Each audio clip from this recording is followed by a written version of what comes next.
作者千 DJX。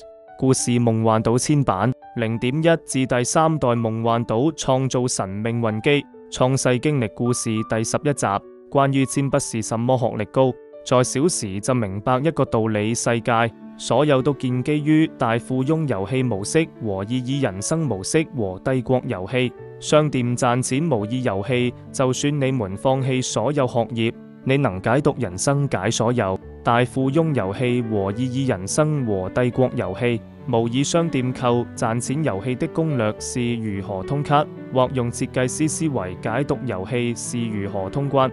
對任何關卡都特定的門檻，只要通過一定的門檻就可以為人生大贏。關於通關遊戲、社會人生遊戲是很會出現攻略。所有學校只教你在社會層再勞工，是不會教你如何成為人生大富翁贏家。只要你玩懂我說的大富翁遊戲和模擬人生和帝國遊戲和商店賺錢遊戲，只要知道如何設計這些遊戲就和如何通關，可以了順利成為人生關卡大贏家。